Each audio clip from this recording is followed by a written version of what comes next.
Now, you need to understand here that there are many different levels of the spiritual path. And at the different levels, you need different teachings, because at the lower levels, you cannot give a deep understanding of certain spiritual concepts, because people's minds are still too influenced by lower forces, by lower energies, by many of the illusions that they have taken in, possibly over many lifetimes, and therefore it simply isn't possible to give them a deeper understanding.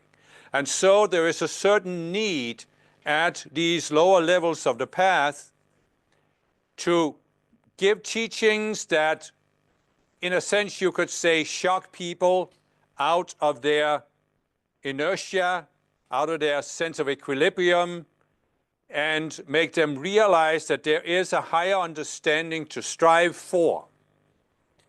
Now, you may think, when you look back at this yourselves, you who have been very eager to study spiritual teachings, you may think that all people who hear about the spiritual side to life are as eager to learn new things as you have been.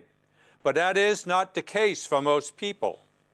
Many people who find a spiritual teaching of some kind, their minds are not really open to learning something new, because they are very attached to the sense of security they have. And that sense of security is based on a certain sense of equilibrium. And they do not want to lose that equilibrium. They want a spiritual teaching to validate their sense of equilibrium so they can feel more secure in their ego's false sense of security. And so actually at these lower levels, it is necessary to give people teachings that somewhat shock them out of this security, this sense that they have, that even though you would say from your perspective they are not particularly advanced, they don't have a particularly high understanding of the spiritual path, they feel they have a high understanding of life and the spiritual path. And this is precisely what makes it difficult for us to reach them with a higher teaching. And so one of the tasks we have at these lower levels is to make people realize that there is something outside of their own state of mind. And this we have used with a concept of God's will to make them realize there is a higher will for their lives than their current sense of will. Because their current sense of will was, of course, very much based on their egos and their ego's sense of equilibrium. And how do you, at these lower levels, maintain a sense of equilibrium? Well, your sense of equilibrium is based on ignorance. You don't know very much, but you think that what you know is accurate or enough. And so you don't want your ignorance to be challenged and disturbed. People are clinging to their ignorance. And so many people had, in previous dispensations, this idea that their will, the outer will of the ego, was good enough or perhaps even superior. And therefore, it was necessary to give them this concept, a very firm concept of the will of God, that is a higher will than their outer will, the ego-based will. And this was helpful for some people to go through this phase of realizing maybe my ego's will, my outer will, is not the highest will for my life. Maybe there is a higher will for my life. Maybe God has some kind of will for my life.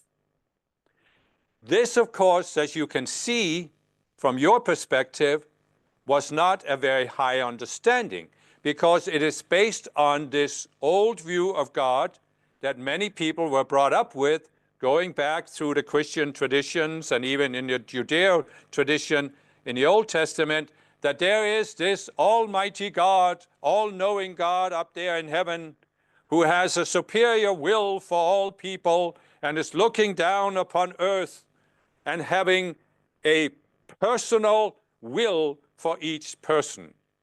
And this, of course, is based on the ancient view that goes back to when people had a very localized awareness. They didn't even realize there is a round planet.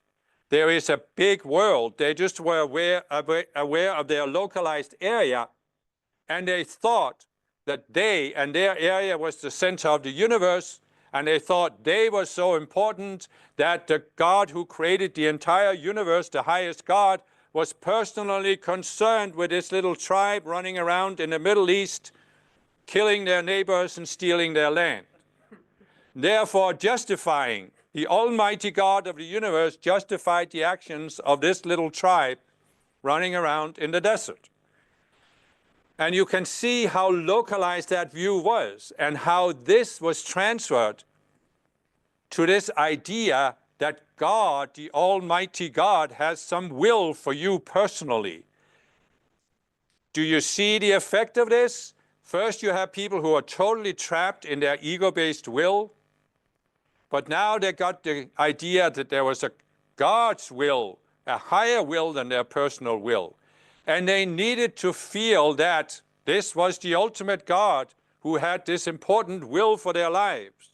So their egos could still maintain some sense that they were special, that they were important to God. And so you see how we have, even in this relatively short period of time since the 1930s and the I Am movement, we have had to adapt our teachings to people's level of consciousness. This was, of course, something we didn't talk about in previous dispensations, but we are able to talk about in this one because so many of you have been willing to wrestle with these difficult concepts. And so many of you have been willing to work on your psychology so that your lives are not run by your egos wanting to maintain its state of illusion. And that is why I can even give you this discourse, because I can assure you that if I had given this in previous dispensations, many people would have called it a false teaching and said, this cannot be the real El Moya. He would never change his name.